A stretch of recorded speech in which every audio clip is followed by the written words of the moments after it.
The world is off track to achieve the Sustainable Development Goals. To help get back on track, especially in the world's poorest countries, a financial injection of $4 trillion in additional annual investment is needed. The international financial architecture, the organizations and rules that govern the flow of resources in our global economy is not adapting fast enough to meet these financial needs. Almost 40% of humanity is living in countries that spend more on debt interest payments than on either health or education. These countries are left with little to no resources to respond to today's global challenges, including climate change, conflicts, and other shocks. It's time for world leaders to take steps to reform the global financial system, making it fairer, effective, more inclusive and responsive to the realities of today, paving the way for our common future.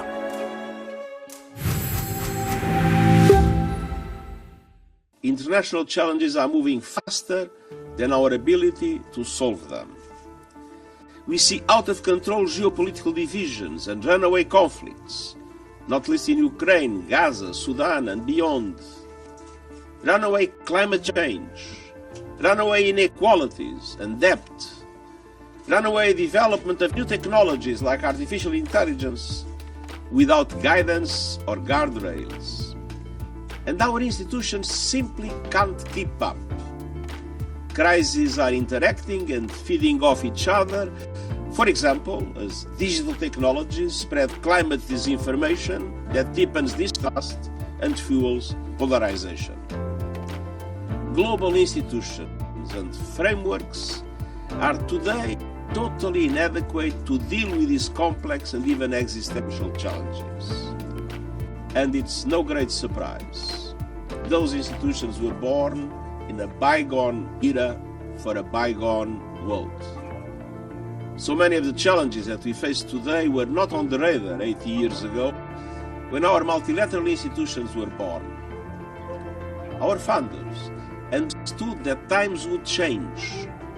They understood that the values that underpin our global institutions are timeless, but the institutions themselves cannot be frozen in time.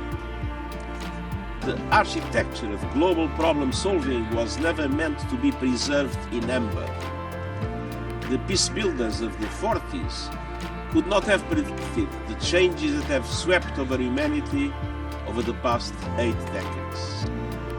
The independence movements, and breathtaking economic and geopolitical rise of many developing countries, the catastrophic consequences of climate change, space exploration in all its dimensions, the internet, smartphones, and social media, all boosted by artificial intelligence.